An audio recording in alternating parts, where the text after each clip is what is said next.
Olá, sejam todos bem-vindos. Trazemos saudações de Tiaraha, Nova Zelândia. Meu nome é Hugo Baines e este é Ross Peterson.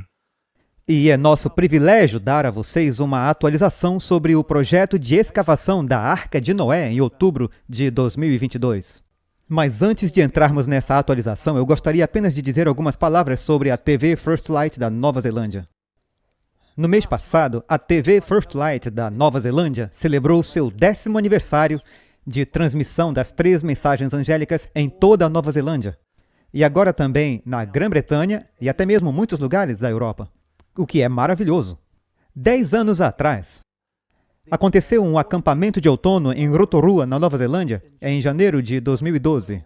E David Gates foi convidado para falar como parte do acampamento. E ele foi a inspiração por trás e fez a ligação para instalar uma estação de TV na Nova Zelândia. E foi em setembro daquele ano que várias pessoas que estavam naquele acampamento se reuniram e fizeram isso acontecer. E eu só quero dizer, hoje, agora, que eu sou 100% fruto do ministério da TV First Light. Eu era um cristão, guardador do domingo, profundamente ferido e derrotado. Mas agora eu sou um guardador do sábado do 7º dia, nascido de novo. E eu nunca deixei de ensinar ou de estudar a Bíblia com ninguém depois da história da minha experiência cristã. E através dos seminários de profecia bíblica, que, como mostrado na TV First Light, eu simplesmente pude passar por um reavivamento em minha vida. E Deus teve um grande trabalho para derrubar os muros de proteção que eu havia erguido. Portanto, obrigado, David, por esta atualização. Ross e eu passamos pelo menos 3 meses e meio na Turquia, voltamos cerca de 1 mês. Então, Ross foi convidado pelo Ministério da Cultura e Turismo para ir à Turquia. Ele tinha que estar lá em 1º de junho. Então, Ross, como esse convite aconteceu? Bem, essa é uma ótima pergunta, Hugo. Eu vou explicar um pouquinho como tudo começou. Em 2016, eu consegui uma audiência com o governador de Agri. Ele supervisiona toda a região. E após mostrar algumas imagens, dissemos que queríamos escavar a Arca de Noé. Nós mostramos imagens, escaneamentos, e ele ficou muito impressionado. E dissemos, nós gostaríamos de escavar a Arca de Noé. E ele nos surpreendeu ao dizer, sim, vocês podem. Nós ficamos arrepiados. Mas tenha em mente que os governadores não podem emitir permissões de escavação. Ele daria apoio, mas a permissão teria que vir lá de Ankara, do ministro de Turismo e Cultura. Bem, esse era o local que queríamos escavar. Você pode ver na foto o Hugo ao lado de uma placa. E esse local é conhecido lá na Turquia. Essa é uma placa na rodovia da Turquia para o Irã, mostrando que a Arca de Noé está a 5 quilômetros dali. Então, para escavar esse local, não era simplesmente chegar lá com umas pazinhas e começar. A coisa não era tão fácil assim. Qualquer permissão para escavação precisa vir de Ankara. E em 2019, eu me senti impressionado a viajar à Turquia, e lá encontrei esse cavalheiro, o Dr. Ayhan Yampitsio.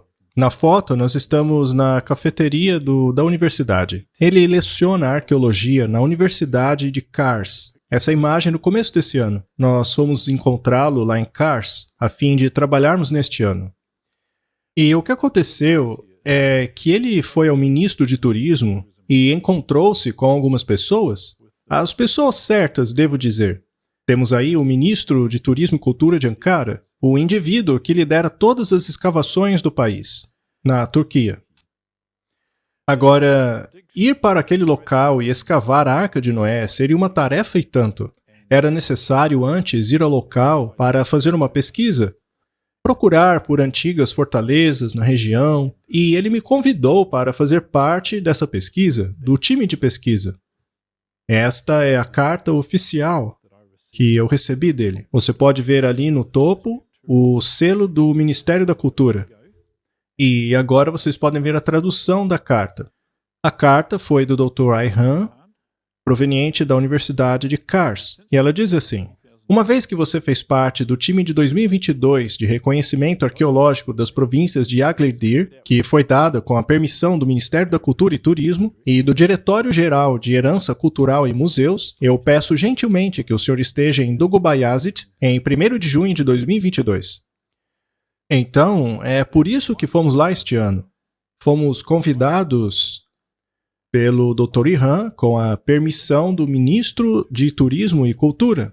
Eles me deram a permissão. Ela está aí na tela. Mais uma vez, veja o logotipo lá no topo. É o logo do Ministério de Turismo e Cultura, que fica lá em Ankara. E lá embaixo você pode ver o QR Code, que ao ser escaneado vai te levar direto para o site do governo turco, onde esse documento pode ser verificado online. Então, isso prova que ele é genuíno. E aqui você pode ver a tradução, mostrando que eu era um membro do time aprovado pelo Diretor-Geral de Museus e Herança Cultural. Esse é o Ministério de Turismo e Cultura turco. Curiosamente, mais tarde eu descobri que levou ao Dr. Ihan 12 meses de negociação para que ele conseguisse me inserir no time de pesquisa. Veja, eu não sou um arqueólogo. Eu sou um programador de computadores.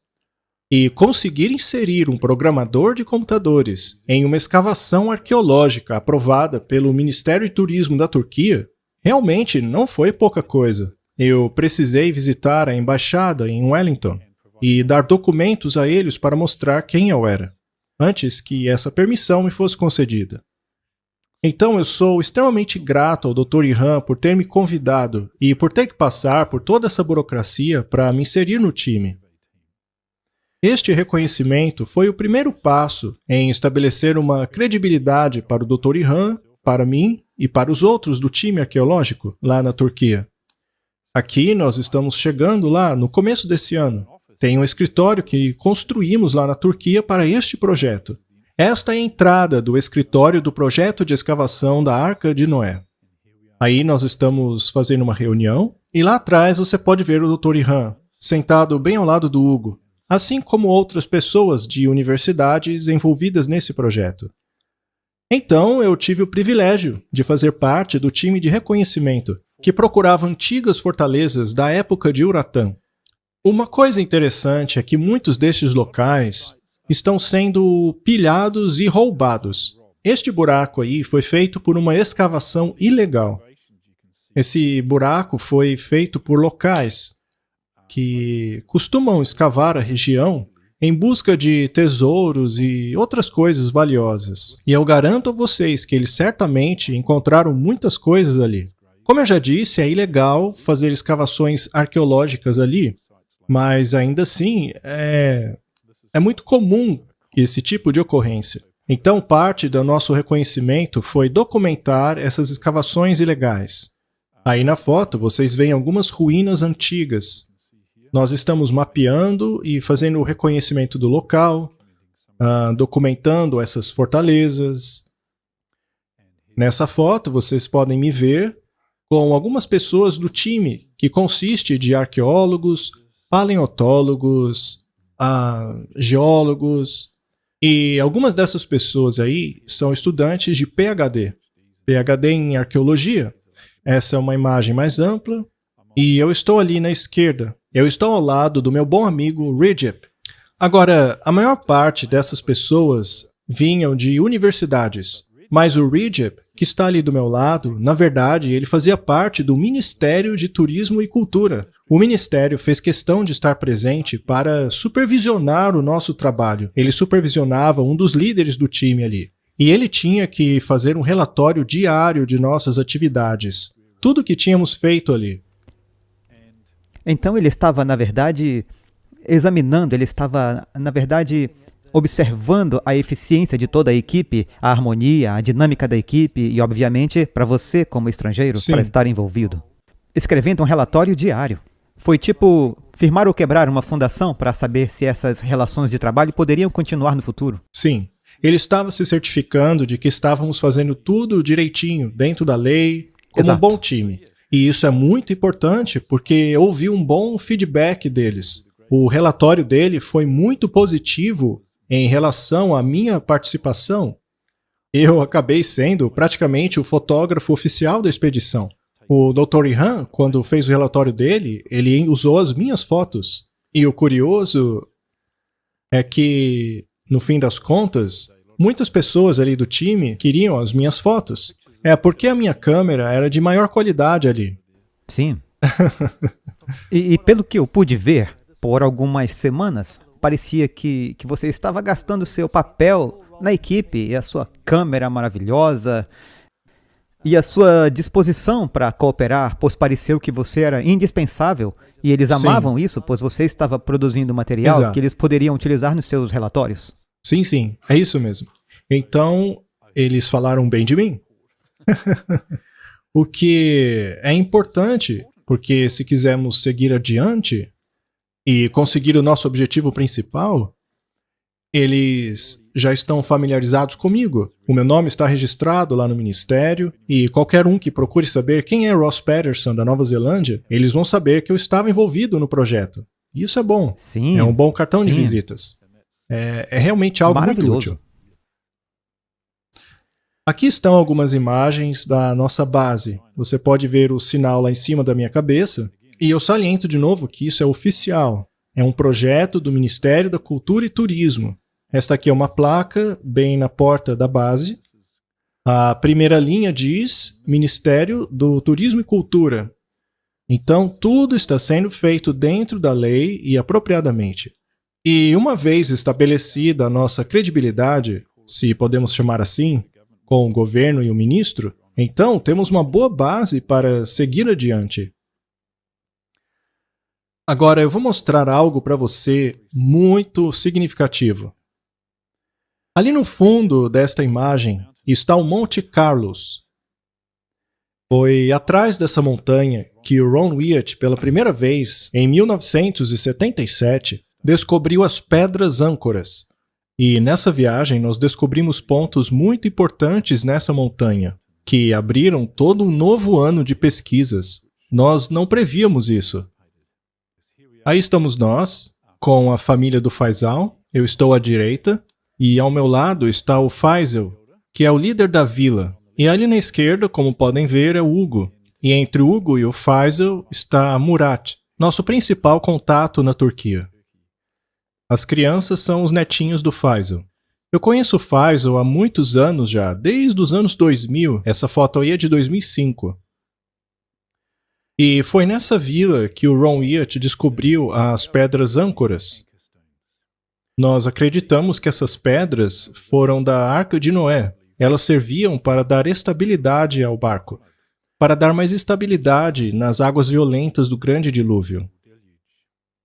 Mas Ron Wyatt descobriu outras coisas muito importantes também. Esse é um pequeno mapa retirado do livro dele sobre esses lugares. E essas linhas, como vocês podem ver, são de cercas antigas. É quase como se a área tivesse sido dividida para abrigar rebanhos. E mais lá atrás da imagem, podemos ver esta linha de pedras. São pedras muito grandes. Pode não parecer nessa imagem, mas quando você fica ao lado delas, você pode ver o quão grande elas são. Veja só o tamanho dela comparados ao Hugo e eu. Portanto, seja lá quem for que tenha construído essa cerca de pedras, deve ter sido extremamente forte.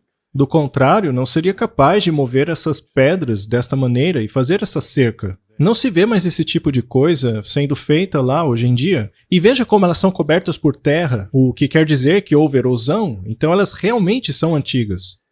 Em torno do Monte Carlos, existem simetrias antigas. Não muito longe dali, você pode ver esta, por exemplo. Ela é quase do mesmo tipo de pedra. E existem áreas em que há anéis dessas pedras. Veja só. Temos aí um anel de pedras. E o mais interessante é que debaixo dessas pedras existem esqueletos gigantes. Os moradores locais da região têm escavado já há anos esses ossos gigantes. Há alguns colecionadores particulares que exibem ocasionalmente esses esqueletos gigantes que foram encontrados. Vemos aí o Dr. Ihan naquela área, E nós constatamos que há pelo menos umas 6 simetrias dessas. São cemitérios espirituais. Temos mais uma área aí, e eles acreditam que essa pedra tenha sido usada para sacrificar animais, porque a parte de cima dela foi cortada, provavelmente para esse uso. Então, algum ser humano cortou essa pedra. E é claro, as pessoas têm feito escavações ilegais nessas simetrias. Este buraco, por exemplo, foi feito de maneira ilegal em uma das covas existentes ali. Agora veja aquela chapa de terra gigante na cova. Ela é enorme, ela deve pesar algumas toneladas, com certeza. Então, esses locais de enterro envolveram o manuseio de pedras gigantes. Não é algo que é feito facilmente hoje em dia. Mesmo com equipamento. E ainda assim, essas pedras gigantes foram movidas para lá, muitas milhas até esses locais de enterro. Além disso, em torno dessa montanha, naquelas áreas, existem outras simetrias. E naquele amontoado de pedras mais escuro, existem esqueletos gigantes enterrados. Mas será que nós encontramos alguma evidência disso? Com certeza, veja só. Aqui é mais uma escavação ilegal, infelizmente. Esse buraco foi feito por roubadores de tumbas. Após a escavação, eles deixaram algumas coisas para trás, como, por exemplo, esse gigantesco dente humano. É simplesmente enorme. O Dr. Ihan, ao examiná-lo, diz realmente acreditar se tratar de um dente humano. Você pode ver alguns exemplos de molares atuais ali do lado da foto. Perceba a semelhança com esse molar que achamos lá. O topo do dente está bastante deteriorado, muito deteriorado. Mas o tamanho dele é simplesmente enorme. Agora, deveríamos esperar encontrar esse tipo de coisa lá? Lembre-se que o espírito de profecia disse que antes do dilúvio, e gerações depois do dilúvio ainda, as pessoas eram gigantes. E a Bíblia confirma isso. As pessoas na época de Noé eram realmente gigantes. Vamos dar uma olhada nesta citação do espírito de profecia. Ela está falando aqui daqueles que são ressuscitados depois do milênio e da grande diferença de tamanho entre as pessoas de hoje e as daquela geração. Veja só, aqueles que viveram antes do dilúvio foram ressuscitados com a sua estatura de gigantes, mais do que o dobro dos homens que vivem na Terra hoje. Eles eram bem proporcionados. As gerações que vieram depois do dilúvio tinham menor estatura. Houve um decaimento contínuo através das sucessivas gerações, até a última geração que viveu sobre a Terra. A primeira geração era de altura elevada e bem proporcional. Já a última geração ressuscitou depois da degeneração e eram como anões, frágil e deformada. Portanto, antes do dilúvio haviam gigantes, e a estatura deles permaneceu algum tempo ainda depois do dilúvio. A Bíblia nos diz que os israelitas viram gigantes naquela terra, ao mandarem espiões para espiar a terra prometida, e até mesmo na época do rei Saul e do rei Davi. Ainda havia algum sinal de gigantismo naquela época. Por exemplo, o Golias da história de Davi, a quem ele derrotou. E agora, o que é intrigante é que a inspiração nos diz que depois do dilúvio as pessoas continuaram a viver naquela área. Vamos dar uma olhada em algumas citações. Por algum tempo, os descendentes de Noé continuaram a habitar entre as montanhas onde a arca havia repousado. Conforme o número deles aumentava, a apostasia logo os conduziu à divisão. Aqueles que queriam esquecer o Criador e abandonar a restrição de sua lei se irritavam constantemente com o ensino e exemplo daqueles que ainda temiam a Deus. E depois de algum tempo, eles decidiram se separar dos adoradores de Deus. Eles então jornadearam até a planície de Shinar, nos bancos do rio Eufrates. E naturalmente nós sabemos o que eles fizeram ali nas margens do Eufrates, a Torre de Babel. O ponto, então, é que as pessoas que saíram da arca viveram nas montanhas, aonde a arca tinha descansado. E, por algum tempo, enquanto a população estava crescendo, houve uma população de pessoas gigantes. E as primeiras gerações que vieram da arca viveram naquela área, naquelas montanhas, aonde a arca tinha repousado. Ao estudarmos a genealogia daquela época, a Bíblia diz que a terra foi dividida nos tempos de Peleg. Essa divisão é a divisão entre os seguidores de Deus e aqueles que não queriam mais seguir a Deus. Portanto, o contexto dessa divisão refere-se a uma divisão dentro da família humana entre dois campos, os seguidores de Deus e os apóstatas. Muito bem.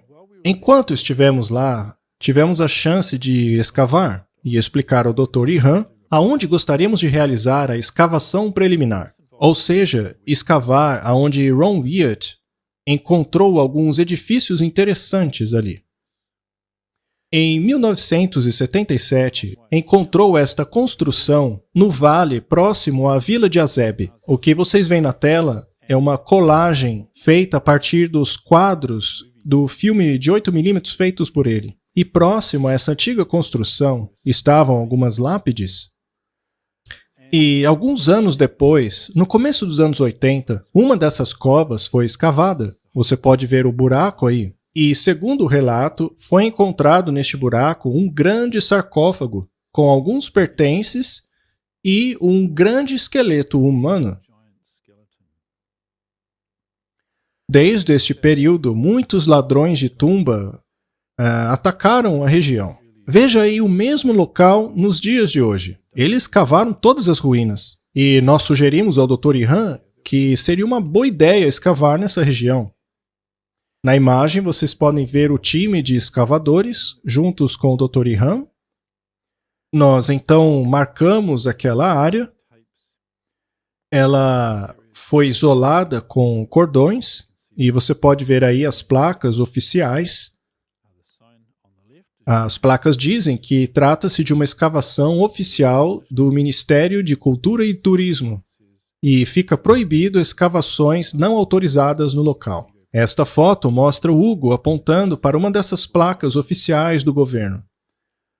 Eles limparam o edifício, a construção, e eu mesmo e o Hugo estávamos fazendo as medições do local. E houve um ponto em que dissemos à equipe que eles não tinham escavado fundo suficiente em uma área ali. É onde estamos apontando aí na foto. Então, o time de arqueólogos começou a escavar mais profundamente. E após escavarem mais aquele local, eles descobriram algo muito intrigante. É triste, mas interessante ao mesmo tempo. Você pode ver os arqueólogos limpando a área e descobriram o esqueleto de uma criança no local.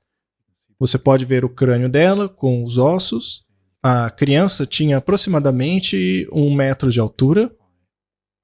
E bem ao lado do esqueleto da criança foi descoberto um outro esqueleto maior, como você pode ver na imagem. O arqueólogo aí está escavando o esqueleto, este é o crânio, e acredita-se que seja de um indivíduo entre 30 e 40 anos. Quão antigos são esses esqueletos, nós não sabemos. Eles foram enviados até o laboratório de Ankara para constatar a datação deles. Eles também vão fazer uma autópsia para ver se descobrem a causa da morte. Eles então escavaram toda a região e você pode ver que o solo do lado de fora é muito mais alto em comparação com o de dentro, o que quer dizer que houve erosão, nos levando a crer que esse edifício é realmente muito antigo. Mais uma vez, o Hugo e eu estamos medindo a extensão do muro. Agora, nós não sabemos para que servia este local. Alguns arqueólogos sugeriram que foi uma antiga igreja, outros sugerem que é ainda mais antiga que isso, e dentro encontramos algumas jarras contendo cinzas de pessoas cremadas. Agora, essa área é muito interessante porque há esqueletos gigantes para serem encontrados nela, o que está em harmonia com a citação do espírito de profecia. Veja que Deus quer que se descubra esses esqueletos gigantes. Vamos ver o que o espírito de profecia diz a respeito. Nos dias de Noé, os homens, os animais e as árvores eram muito maiores do que os que existem hoje. Eles foram enterrados e assim preservados como evidência para as últimas gerações de que os antediluvianos pereceram por um dilúvio. Deus planejou que a descoberta dessas coisas estabeleceria a fé na história inspirada. Portanto, vemos que antes do dilúvio há muitas coisas enterradas. E Deus quer que esses esqueletos gigantes sejam encontrados para provar que a Bíblia é verdadeira. E é claro que isso se aplica aos esqueletos gigantes enterrados logo após o dilúvio, pois eram da mesma raça de humanos gigante, antes de encolherem até o que somos hoje. Se esses esqueletos gigantes fossem encontrados e exibidos ao mundo como evidência, isso seria muito poderoso para a veracidade da Bíblia. E é isso que pretendemos com este projeto. Bem, temos alguns planos para o futuro, não temos? Temos sim. E até agora, nós tivemos que sair, os nossos vistos já iam vencer. Sim, sim. Nós tivemos que voltar. Mas o trabalho ainda está em andamento naquele sítio. Exato. E talvez até em alguns outros sítios neste verão. Sim, exatamente. O trabalho está continuando lá. Nós dois tivemos que sair por causa de nosso passaporte, como ele mencionou, mas nós acreditamos que há um prospecto muito bom naquela área. Primeiramente, acreditamos ser possível encontrar esqueletos gigantes ao redor do Monte Calos. Nós acreditamos que o assentamento da raça humana após o dilúvio ocorreu ali, naquela região do Monte Calos. Nós acreditamos que aquelas simetrias são sinais dessa família inicial descrita na Bíblia. Acreditamos que sabemos aonde esses cemitérios estão, aonde esses esqueletos estão, e acreditamos que essas evidências seriam um testemunho poderoso para o mundo da veracidade da Bíblia. Outros prospectos futuros, e que aliás estamos fazendo a negociação agora mesmo, através dos nossos contatos na Turquia, é escavar o local da Arca de Noé. Esse sempre foi o nosso objetivo principal, escavar a região da Arca de Noé. Seria realmente algo poderoso se conseguíssemos permissão para isso. Mas também há outras áreas na Turquia que seria muito bom de se escavar e de se pesquisar.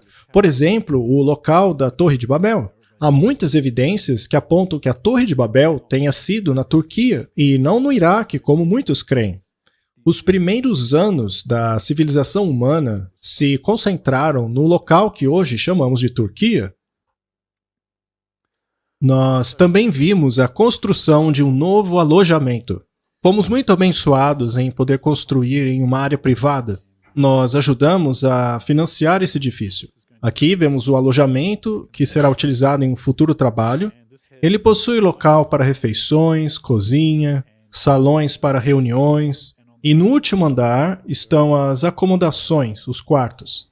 Bem, a outra única alternativa para abrigar e alimentar dezenas de pessoas é colocá-las em hotéis e alimentá-los em restaurantes que você sabe, em Dubai, que é a cidade mais próxima, o que significa que todos estão separados e a logística de comunicação e coordenar uma escavação arqueológica com todos espalhados por uma cidade que é imensa, é enorme. Os custos também são enormes. Então... Você fez um ponto muito bom. Sim, diríamos que ter um acampamento base onde possa se realizar todas essas coisas com todos juntos é realmente a melhor solução. É o melhor caminho. Exatamente. É um edifício impressionante, não é, Ross? Sim. Mas o governo não tem nada a ver com isso. É puramente apenas um acordo, não é? Somente entre você e o Murat. É propriedade totalmente privada. Sim, sim. E você tem o direito legal de usar aquele prédio de graça para qualquer trabalho relacionado. Exatamente. Que você deseja de fato pelos próximos 20 anos. Ou se o Murat disser que é para sempre. Sim, sim. O que é realmente importante é que ele parece bem novo. Deve ter custado muito dinheiro construir fora da Nova Zelândia, ao invés de na Turquia. Os preços estão certamente mais altos, custou muito mais do que pensávamos inicialmente, mas ainda saiu mais barato do que construir aqui. Mas, como você diz, os simpósios podem ser realizados ali, os funcionários do governo serão hospedados ali, então precisa ser um prédio confortável. Sim. Essa coisa de status é muito importante na Turquia. Exatamente.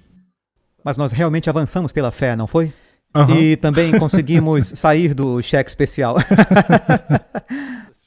para avançar nessa obra. E sim, aquele prédio Eu nunca estive lá antes, mas você já esteve lá várias vezes na sua relação com Murat, que começou em 2016. Eu fiquei impressionado nesse período de 3 meses e meio com a lealdade e a devoção que Murat tem para com o trabalho e a confiança inata que ele tem em relação a você. E isso realmente aumentou a minha fé e a minha coragem para ajudar também nas finanças. Mas o incrível é que fica na terra dele, não está na terra do governo. Sim. É um país totalmente muçulmano lá, não há influência cristã ou adventismo em toda aquela área. E aqui estamos nós, livres para viver a nossa vida cristã e testemunhar o que fizemos por 3 meses e meio. E temos total liberdade para fazer isso, porque onde mora o Murat chama-se Acampamento Murat. E você sabe, durante o verão, muitas pessoas da Europa simplesmente viajaram da Europa, alemães, franceses, sim, é isso mesmo. Ingleses. Todos vieram e ficaram lá. E todo mundo que veio teve apresentações sobre a Arca de Noé. E todos ficaram maravilhados.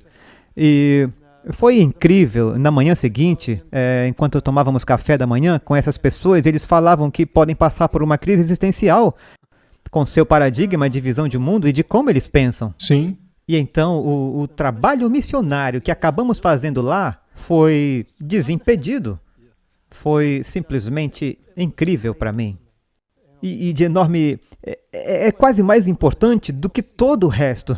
Esse é um ponto muito bom, porque essas pessoas com as quais falamos, eram uma dúzia delas de Sim. turistas, não é? Nós compartilhamos com elas as pesquisas que faríamos. E elas nunca tinham ouvido falar do lugar antes. É verdade. Elas já ouviram falar da arca, mas não do lugar. E elas ficaram maravilhadas. E aquilo para mim foi uma amostra do impacto que isso terá em uma escala global, caso consigamos mostrar ao mundo os restos daqueles esqueletos gigantes. As pessoas vão ver aquilo e dizer, uau! Exatamente. Assim como os turistas fizeram? Sim. E o local onde todo o prédio está fica bem na rota turística, no caminho de quem vai para o Ishak Pasta Palace, que fica próximo. Fica apenas o quê? 17 quilômetros do mesmo lado da Arca de Noé? Sim. Foi uma surpresa muito agradável, não foi?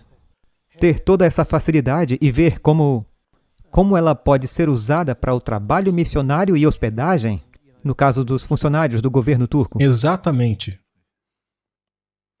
Obrigado a todos por ouvirem esta atualização do projeto Escavação da Arca de Noé. Eu espero que tenha sido bastante informativo. Estamos bastante entusiasmados com a posição em que estamos agora.